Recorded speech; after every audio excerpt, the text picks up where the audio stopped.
Hi everyone, I'm Daniel and welcome to Just One Truth. This is part 3 of a series where we're taking a look at the verses that Jesus laid out in the Sermon on the Plain, giving them a treatment that I give to other verses from teachers like the Buddha and Lao Tzu. These are esoteric keys, actually, secret keys. They're actually quite available and you can see them in use very readily. The keys are basically that when you read the verse, you make it about yourself spiritually and not the physical world in any way, shape, or form. Unless you have to. If it's about diet or something like that, sure. But generally, when it's about yourself, and we read it that way, about your inner being, your soul. And that soul would be your subconscious mind. They didn't know what a brain was, so I am looking at healing yourself as being what you take care of that we bring with us, that is the pain, the shame, and the hurt from life. This is something, if you haven't heard it before, is going to be incredibly unfamiliar to you. I don't look at Jesus in this like the Son of God or a returning Savior. I look at Jesus as a Buddha or a Lao Tzu type figure. Take a look at his verses, utilizing the same tools and techniques that I would use on other teachings, on other spiritual teachings, and see what is revealed. So if you're already a seasoned verse decoder like this, let's go ahead and move ahead. If not, feel free to jump back to videos 1 and 2, and I've got a whole series of videos that really kind of hammer this point home. Okay, now I'll move into part 3. This section starts with verse number 37. That's where we left off in part 2. This is under judging others in the section in this version of the Bible. And I'm going to read verses 37 and 38 together, then we'll break them down from there. Verse number 37, do not judge, and you will not be judged. Do not condemn, and you will not be condemned. Forgive, and you will be forgiven. Give, and it will be given to you. A good measure, pressed down, shaken together, running over, will be put into your lap. For the measure you give will be the measure you get back. Okay, first thing I want to do right here is kind of give the verses a little bit different treatment. I'm going to take that first one and just narrow it down to what needs to be said. I wouldn't do this with all verses. It depends on what they are. These are very repetitive. They all say the same thing. Do not judge and you won't be judged. Do not condemn, you won't be condemned. Forgive, you will be forgiven. Though that same theme happens throughout. Sometimes I do modify the verses and I will rewrite them in a way that it makes it seem more modern to me. It kind of links what they're saying with my understanding. However, you have to be careful doing that. I don't want to read verses that anybody else has modified. Does that sound weird? Hypocritical, whatever. Here's what you have to be careful of. They are Christian verses, and typically if they have been simplified or verbiage changed, generally they have been done so with the idea in mind that Jesus Christ is the returning Savior. An interpretation can easily lead towards that, simplifying that idea, and thus potentially losing the nested lesson that is inside. A very short, extreme example of that really quick before we move on is something like wash the inside of your cup. You could modify that and say, make sure to wash your dishes. You've lost the meaning. You could interpret it as a Christian and say you're supposed to accept Jesus Christ as your personal Lord and Savior, and that washes away the sins that you carry inside of you. What that does is it kind of contains the lesson still, that it lets you know that it's internal, but instead of you turning in to do it, it's telling you to look outward to do it. And there we have this idea that it becomes less viable than as a personal verse because it doesn't provide you the instructions to turn inward. It tells you to turn outward. So it's very important to not overly modify these verses and to be cognizant of the idea that there's something in there. So that's what scares me. I want to make sure that I don't lose that nested lesson. So when I modify the verse, it's like I said here, I will take something out that's repetitive. Here, for example, is the way it can look after kind of taking out the repetitive things. and making sure that nothing else has changed. Do not judge or condemn. Forgive. Expect it to come back to you. That's basically what's being said right there. I haven't changed the content. I just changed the way it sounds. Do not judge or condemn. Forgive. Expect reciprocity. Well, let's look at that verse for a second and interpret it. We know if we do it in the real world that it doesn't work that way. We see people that carry this Bible that judge the hell out of other people in this world.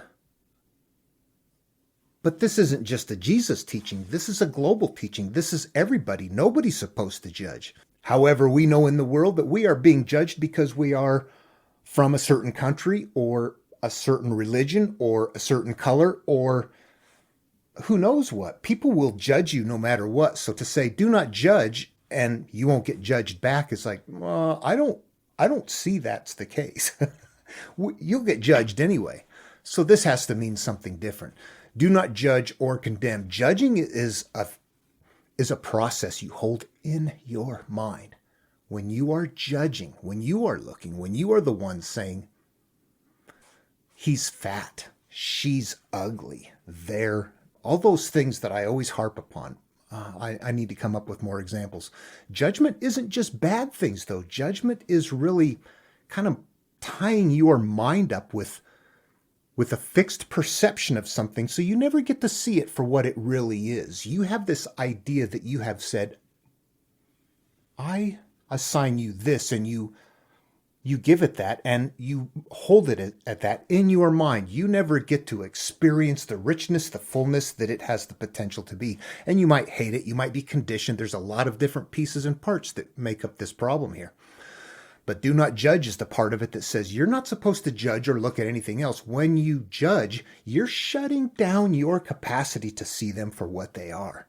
And whether you know it or not, whether you accept it or not, whether you believe this or not, judging things, the more you judge things, the more it limits your potential experience in life, your capacity to manifest cosmic whatever you're supposed to have in life, whatever you're supposed to experience is more and more filtered and limited by the things that you hold in your mind, the judgments. You got to let that stuff go. It hurts you. You might have to judge somebody in life because they hurt other people. This is not a physical verse. It's a spiritual verse. It helps you live your life, not run a society. And if everybody does it, the society will do it. The reason the society doesn't do it is because the individuals don't do it. The only thing we can do is fix ourselves. Do not judge. Let it all go. Be open-minded. Look at everything through the eyes of a child. Just see it for wonder. If it hurts something or somebody, that goes into a different category. That's not what we're talking about here. You don't let people hurt people. Everybody has to be on board with this. You have to protect the innocent. Do not judge, okay?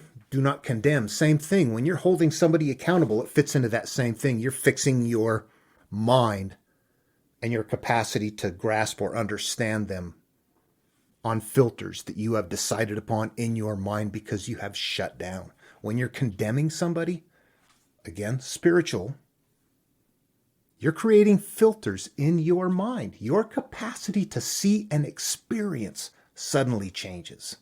Let me create a quick example what that might look like. Imagine in your own mind something that's in your life. Grab a person, a thing, a situation, whatever. Usually it's going to be a person involved in somebody or something that you really struggle with. And think of what you think. Or imagine at this moment somebody somewhere that triggers everything inside of you that triggers, and think of them. You idiot, you moron, you brain dead, whatever, all you want to stack up on there, and you create this massive stuff right here. And it goes right there. That's where it lives. Right inside of you. You just created a monster. You don't know it. We're not going to get into it in this video series on the Sermon on the Plain, but think of the other things that Jesus talks about the blind leading the blind. And if you want to help somebody else see clearly, you have to take the wood out of your own eye. I think we know that that's not a piece of wood stuck in your eye, but metaphorically, we're talking about our capacity to see, to sense, to feel, to experience life with sensations, and not just the five senses, with everything else shut down, because our mind, which connects us to that realm of life that's not in the physical realm, that realm of cosmos, that realm of Holy Ghost, that realm of whatever it is, we don't experience that as good the more we add on. Does that even make sense? I don't think I said that very well. The more stuff this is wood in our eye. When Jesus says clear it out, you can see things better. This is all going to tie into other Jesus teachings that we won't cover here. I'll just throw that out though. Yeah, take this and go with it. Take this knowledge and go pick it apart. Go make friends with it. Make it about you. Forgive. Expect reciprocity. Forgive. Forgiving means letting people off the hook. Nelson Mandela. Holding a grievance is like drinking poison, thinking it'll kill your enemy. Yeah, it doesn't hurt them to hold them accountable up here. When you're angry and you're hurt all the time, yeah, that's your life. There you go. How much time do you spend doing that? You have to figure out a way to let that stuff go in order for that not to be your life. And forgiveness is the most significant component part of that. When you forgive somebody, what you've done is you have changed the electrochemical wiring in your brain state that makes you emotionally feel different. You're like, okay, I'm good now. When you don't feel good, it's because you got some hurt inside. And you know what that hurt is, and to feel better, you have to forgive. The Buddha said that his primary teaching was the cessation of suffering. Period. That's it. Nirvana is reached. That state of inner being, that state of bliss is reached when you just let it all go. You're not holding on to things. You're not hurting anymore. What's Jesus doing here? It's getting us at least to the same mental place. Even if it isn't the same teaching, it's a path from a different angle. It's getting to the same place. Okay, we move on to the next verse, and I'm going to actually do this in two pieces too. I think, honestly, as much as I've studied these verses, I think this line right here belonged on verse 37. Give, and it will be given to you. When you combine the four together, you kind of come up with Jesus's version of karma again, don't we? This is the measure you meet unto others. This is treat other people. And this is all a spiritual thing. Remember that. It's not simply conduct in the world. We see the world doesn't work like that. At the energy level, however, when you become the embodiment of whatever it is you are, you exude that and you receive that because that's your life experience. The quality of that is dependent entirely upon what you're holding up here. Every experience you have, you belong to. And these verses are telling us that. Whatever it is you do, you become. And that is what you experience back then become then as a result, because you've created those as your filters. We made the inside of the cup and still make the inside of the cup without realizing that we're doing that and what that actually means. Okay, let's move on to that final piece in there that I think should be verse 38 by itself. A good measure pressed down, shaken together, running over, will be put into your lap. For the measure you give will be the measure you get back. Okay, I love this first one. It's a funny verse for me. It's grown with me. When I as a kid, I first heard it and I thought, boy, that's a weird sounding thing. It just sounded strange. As you get older and you start understanding words and metaphor a little bit better, it might take on a little bit different of a meaning. But the more I begin to study this and look at it in the way I do, the more this just somehow evoked in me a visual of like a big fudge brownie milkshake with chocolate pouring all over it. It's like, oh, just all kinds of yummy good. It says a good measure, pressed down, shaken together, running over, will be put into your lap. But it doesn't provide anything else. But since it exists within this group of verses, you assume that this is a reward for successfully completing the first part of the verses, doing the first part of this teaching. Remember, he's sitting down, starting from beginning to end and telling people, here's how you do it step by step. Let me offer up something else for your consideration, and this is probably for the more advanced seekers. If you're familiar with some of the works like the Tao Te Ching or the Dhammapada, what you kind of find out is that Lao Tzu has the way, the Tao.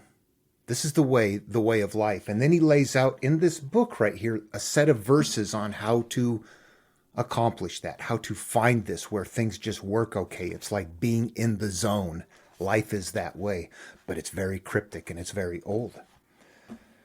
But there it is. This is the manual on finding inner peace. Buddha, the Dhammapada, same thing. Years later, different language, different culture, different time. Years later, Jesus comes along, or whoever, wherever this body of work is attributed to. Think of it as, I don't know, a Jesus work or something, a different book that somehow gets spread around. And as it gets spread around and it travels the land, it takes abuse. And in the end, we have the things that sound identical almost, but slight variations, but they fit and they shore each other up. If you look at the Sermon on the Plain, the Sermon on the Mount, or the Gospel of Thomas, and I've mentioned that before, these are those Jesus verses.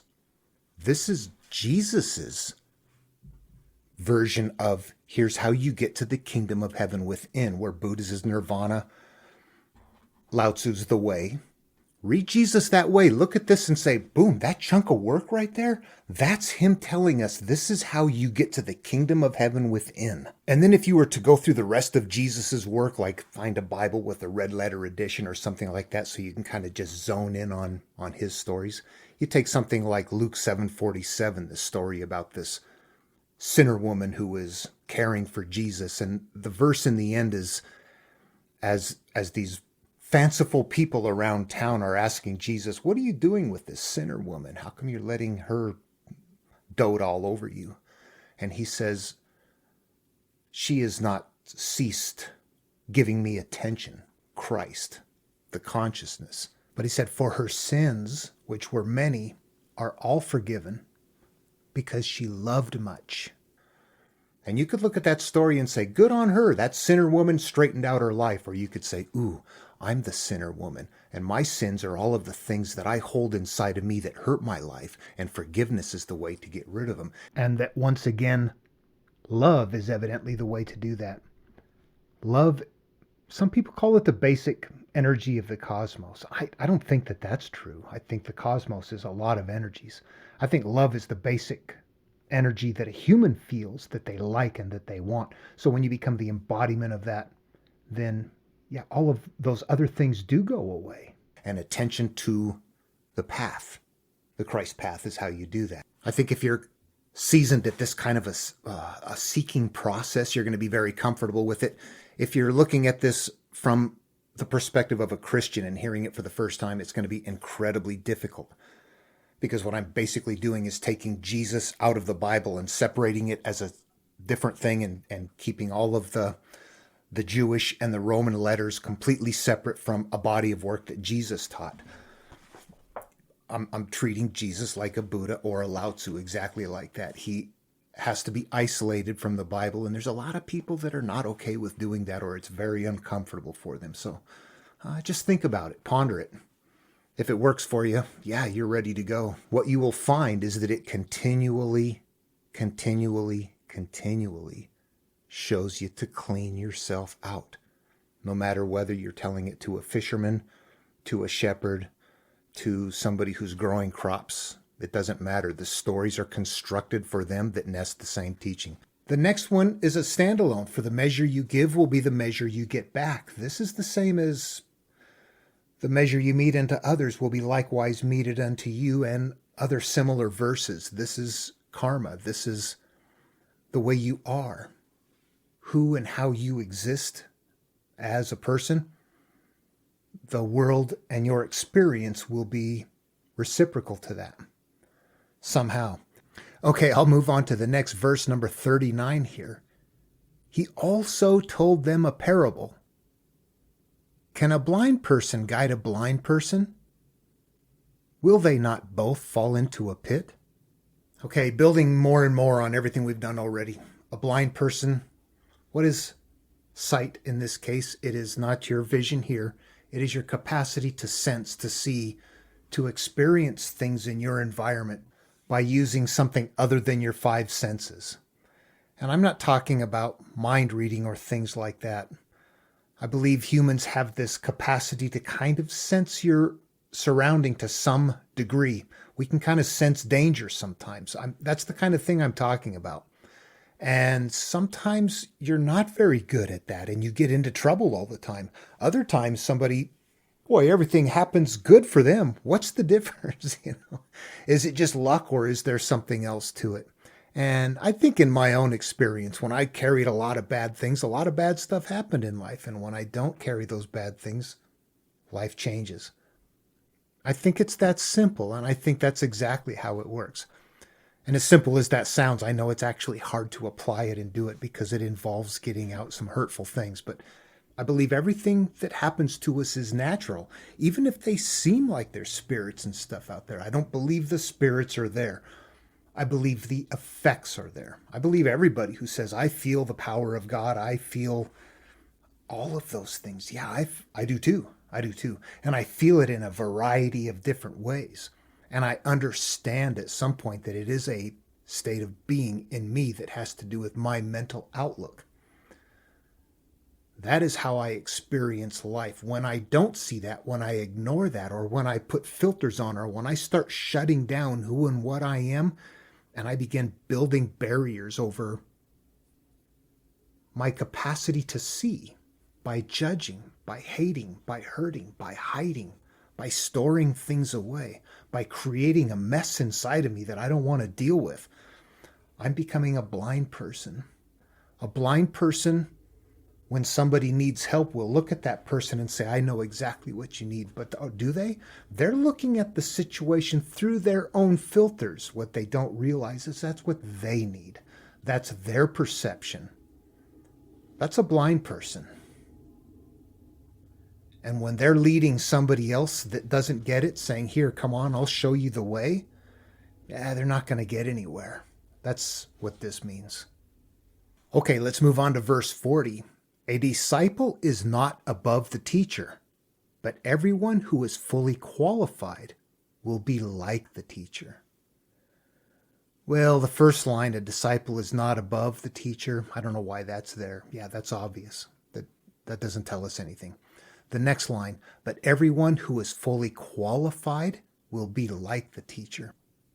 This is one I don't see a spiritual teaching contained inside, something nested in it. And it looks like something that you would find anywhere, huh? Anybody becomes good at anything, they can generally become a teacher at it. I think that what I'm visualizing here is that once you make the turn inward, it's a different path. And while you're on that path, the only thing you have with you is your past thoughts, experiences, the things that you drag with you, the pain and the shame and the hurt, the things that you feel inside, the judgments, all of those things. You face them alone and you face them with your own thinking. That is how you face it, by reasoning through. How does it feel? How does it look? How does life unfold? Repeat. Repeat. Repeat as often as needed. And once you've done that, you kind of figure it out. I realize it's a path you can only go inward on. I've said that throughout my videos a lot, that it is a very personal path once it's that way. If you're in a group following the group path, you're not on the inward path. You're not on the nested path. But once you do that and once you figure that out, you can teach that. Okay, moving on, I'm going to read 41 and 42 together. They belong together. And actually, if you've been following from the beginning and you're kind of moving along with this, you'll be interpreting this as you hear it. Why do you see the speck in your neighbor's eye, but do not notice the log in your own eye? Or how can you say to your neighbor, "Friend, let me take out the speck in your eye," when you yourself do not see the log in your own eye? You hypocrite! First take the log out of your own eye, and then you will see clearly to take the speck out of your neighbor's eye. Okay, we started out with when the blind lead the blind, they will both fall into the pit. Now he's saying, okay, so if you're the blind leading the blind falling to the pit, take the impediment out of your capacity to see clearly. In this case, the wood is metaphoric for the things that prevent us from seeing life clearly, our pain, our shame, those doors, those walls that we have inside of us. With those filters up, we can only see what those filters allow us to see. When you are confident and you think, "Boy, I got a handle on things and I can see everything clearly," and you haven't done this, and you're telling other people, "Here's what you need to do and here's what you need to do," you don't know what you're doing. You think you do and you feel like you do, and everybody does that. I've certainly done that. I've told people, "I know what you need to do," and I was wrong. This is what this is speaking to. There's a point where in order for you to help, in order for you to see, in order for you to view the reality of life, you must remove all of the things that you have picked up in life that impede your capacity to just look at them openly and accept them on their terms without pigeonholing them into something that you need them to be or that you believe them to be, and you're going to restrict them to be. It's not necessarily hypocritical, although that's the term that he's used, because people aren't saying, "I'm going to do one thing while I tell you something else." They actually believe they're right. So hypocrite's not the right term. It's more like ignorant. Yeah, that's it. Don't know better. Okay, well, let's move on to a tree and its fruit. This is a fun one. We've covered it. This is, like I said, it's the repetitive sort of things coming up. This is verse 43 and 44 together.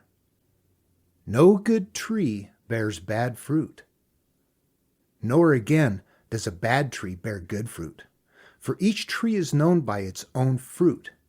Figs are not gathered from thorns, nor are grapes picked from the bramble bush. Okay, yeah, Jesus' metaphors are so pure and simple, aren't they? It's easy to see what's going on here. A tree and its fruit. We're metaphoric representations of that. This is how you see the things that you deny inside of yourself that you don't want to deal with. Okay, initially we would call ourselves the tree, and the fruits is what we produce, and we produce good things and bad things, but we need to detail it more than that. That's not good enough. The seed is the incident. Imagine a garden and you've planted some watermelon and you have thistles growing in. You got two things there, one you want, one you don't want.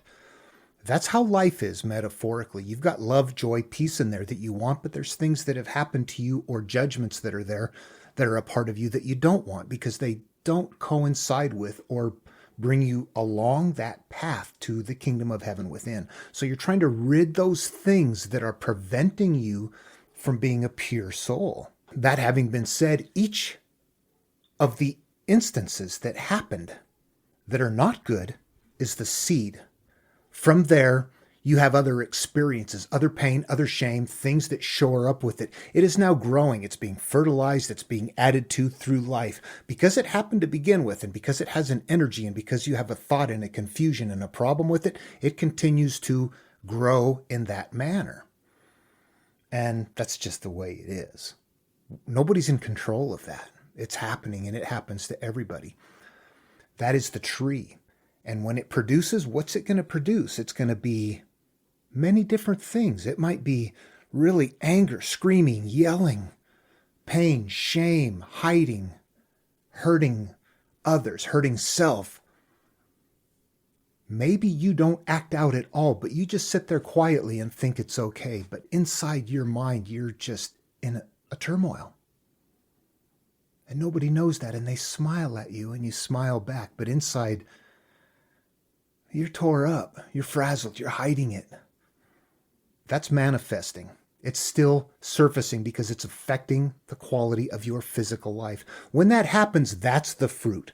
When you find yourself screaming and yelling again for the millionth time, stop and go, oh my gosh, this is the fruit. This is the final manifestation of whatever is inside of me playing out, cycling over and over again from a seed to a plant till I've had it. Then I explode and it's done. But it's still there. It's a seed. It grows. It gets fertilized. It gets triggered. Boom, it explodes again. It keeps happening over and over again. When you realize that, you go, oh, the origins of this is a seed. The explosion isn't the problem. That's the fruit. That's the final result. And if it's a bad thing, follow it in. Stop at that moment. Catch yourself and go, why am I triggered?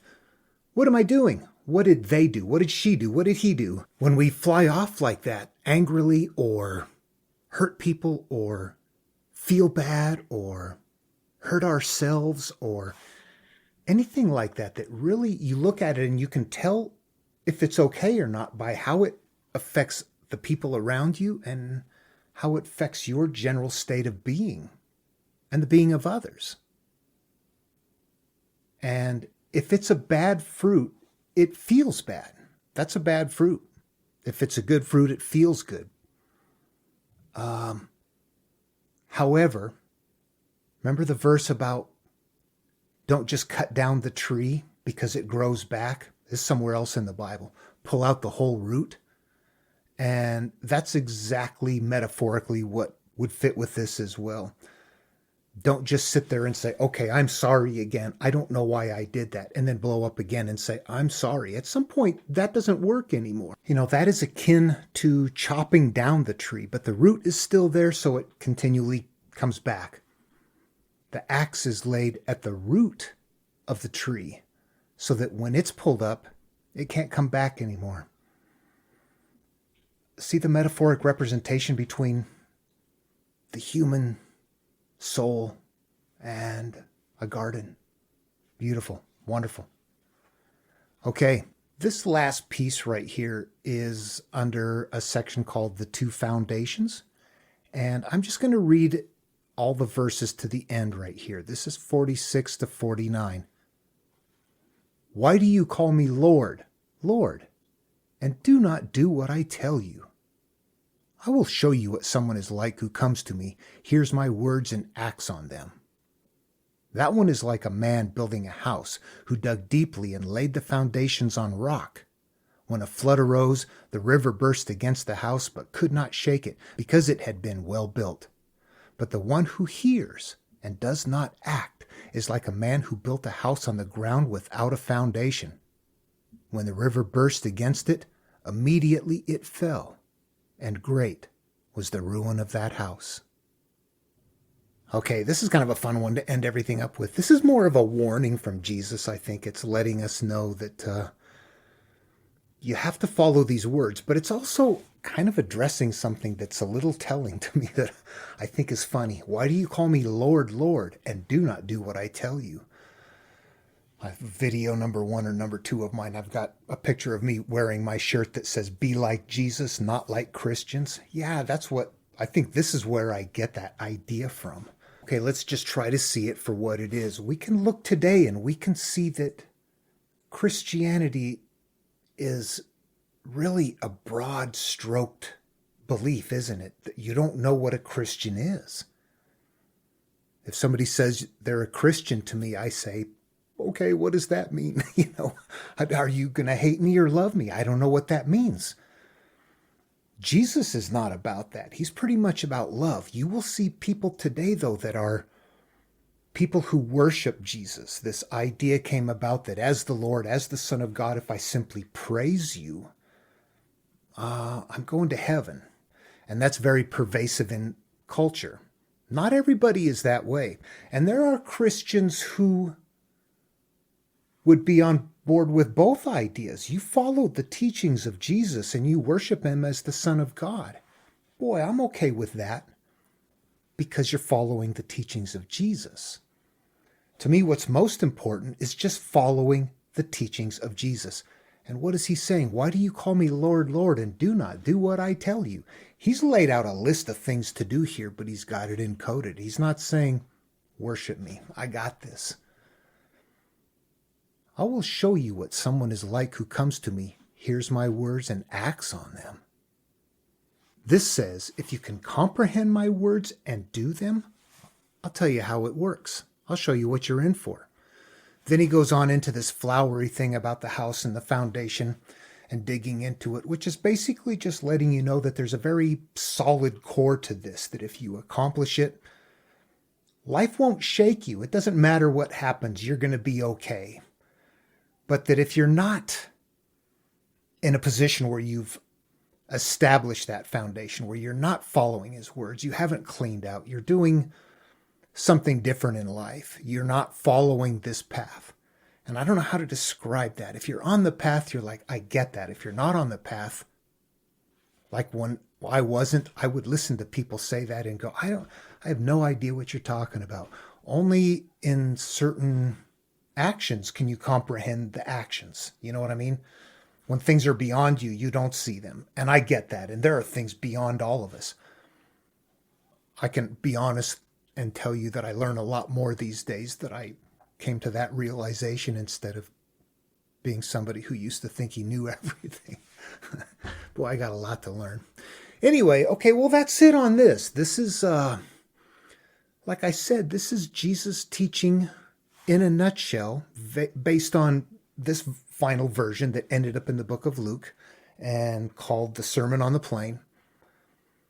This is whatever is the remains of that teaching and where it got placed into the Bible, where Jesus, as a Buddha-like teacher, is saying, here is the path to enlightenment. Follow it here. However, I'm going to encode it into something that is going to traverse the land in my country, among the Jewish people, that's going to fit with our pre-existing belief with some modifications to it. But regardless, once you get through that shell, you realize that that nested teaching is in there, and that's what you want to pursue. And when you do that, and when you find that, you actually find that instead of just having to stand back and worship or relinquish or turn over, you actually find that there are tools and a location and a place that all fits with the idea of the teaching, if the teaching came from 2,000 years ago. You know, it teaches us to become our gardener. And to me, turning it inward with these esoteric tools in this way is something whose teachings I can look at and go, oh boy, I can apply every bit of what he says in a manner that changes my life for the better. So the question I started out with, and I hear this from a lot of people because of the similarities in the sound between Jesus and Buddha teachings, is that question: did Jesus teach what the Buddha taught? Did he teach Buddhism? Jesus came about 500 years after the Buddha, so it would stand to reason. Well, you know, if you've been following all along, you will know that I look at things like if there are enemies in your land, that is the issues that you hold inside of you up here. Those are the kind of lessons that most of the masses are not going to be okay with. So you don't tell them that. You don't tell them that internal part right there. They wouldn't know what to do with it. If you even go to Hinduism and read the Bhagavad Gita, chapter 1 is titled The War Within. And Arjuna is ready to go to battle.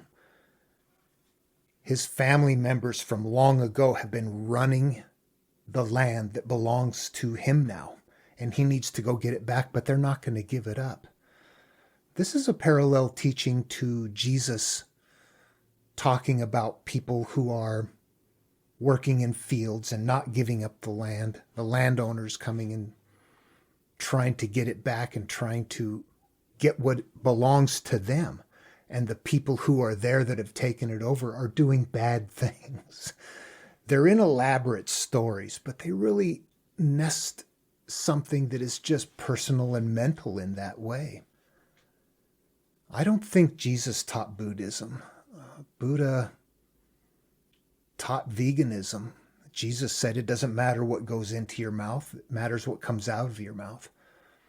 I believe that what they're doing in their own language, at their own time, and their own culture, and dovetailing it with what is going to work in their culture as a teaching, is nesting and encoding, for some reason, this very cryptic secret teaching about going inward. And it was known everywhere. All of the teachings, if you use this process, like I've said, on Taoism, on Hinduism, on Greek mythology, go look at Jason and the Argonauts and the hero's journey. This is incredibly prevalent in culture, but it's hard to find it, although it's so close, because we don't know that turn it inward part. No, I don't think Jesus taught Buddhism. I think a lot of masters over time from around the world nested this somehow in. And the reason they probably nested it is because they didn't understand the brain part, the electrochemical part, the cosmic part. They were looking at this going, wow, what is going on? It's magical, mystical, it's supernatural. You think this way, you act this way, you do these things, and beyond us, there's changes taking place. There's got to be entities or some sort of forces out there. It looks exactly that way. If it's 2,000 years ago. Today we can look at it and say, is that the electrochemical brain, the human's endocrine system, and everything else that we use, our central nervous system that connects us to our environment, to the cosmos that we're a part of. We're never disconnected from that. Plus whatever exists that is outside of our physical senses. There's more to us, obviously. We sense it. We don't quite understand it. It's kind of faint. Is it possible that we are somehow either individually, cumulatively, all of the above, creating all of the ghosts that we see? Are we looking outward to those mystical things that we see on the screen of the cosmos, not realizing that they're really projections of us? And the reason they're ghostly is because they're not there, they're here. Are we in Plato's cave? I submit, it only looks like it's outward when we look for it outward. And when we look for it inward, we find its source. But I believe that these teachings are meant to help us in life learn that we can improve our capacity to experience that oneness by getting rid of the things that we accumulate, that we want to hide, and we don't like them. Yeah, we got them put away. We become the man of the tombs. And even if that's not the case, there may be just times where you're just very judgmental. Maybe you grew up fine, but you just don't like certain people because you were conditioned not to. All of those things shut us down. It shuts down our capacity as an entity, as a creative entity. The more and more that it is there, the more it serves as a wall between your physical world and the spiritual world. It serves as the curtain that separates the holy and the holy of holies. And to rent that means to just go in and go after it. You know what? As pretty as all of that sounds, we know what that means today in a different way. That's our conscious and our subconscious mind. And the walls that we're putting up are the denials, or the things that are there that become filters, convictions, beliefs, attachments, desires, unhealthy things that cause us angst and anxiety in life. All of those things exist. And as we think about them and as we practice them, we wire them into our subconscious. They become stronger. They act out. They become a part of who and what we are. We understand them today not as entities, but as conflicting energies, memories that are stored inside of us that conflict with what we want in life. And we've inadvertently put them away. And 2,000 years ago, we called them creatures. They were monsters. They possessed us. They took us over. Today we know that they do possess us and take us over, don't they? Yeah. But we know what they are. We can give them a better name. We can kick them out when we know what they are. If we're looking out there for the creature that comes after us, it's difficult to kick it out. When you realize it's up here, you go, okay, I got you. You can't hide anymore. but it's more fun to point outward, isn't it? It's a lot more comfortable. It's difficult to look inward to face those things, but we see those. And those separations literally changes the quality of our life. It does. Through our own emotional state, our connection to self, our own, our own chemical and electrical bodies and systems in the cosmos connected with each other. Somehow something is happening at that subtle level out there. And the quality of it and intensity of it changes with the quality and the intensity of those filters. And as we focus and meditate and do things working to improve our capacity to do better, that works marginally because these other things are still in place. It's like you have a water pipe that's getting all rusted shut and you want more water, so you just push more and more in it. When instead you just should stop and clean it out and make it a clear open pipe. How's that for a modern metaphor? That was pretty rough, wasn't it? Okay, let me end this. I don't know what to do next, but it was fun. I learned a lot. I do it all the time. I learn every time I do this. It's a great thing. Love one another. I'll see you in the next video.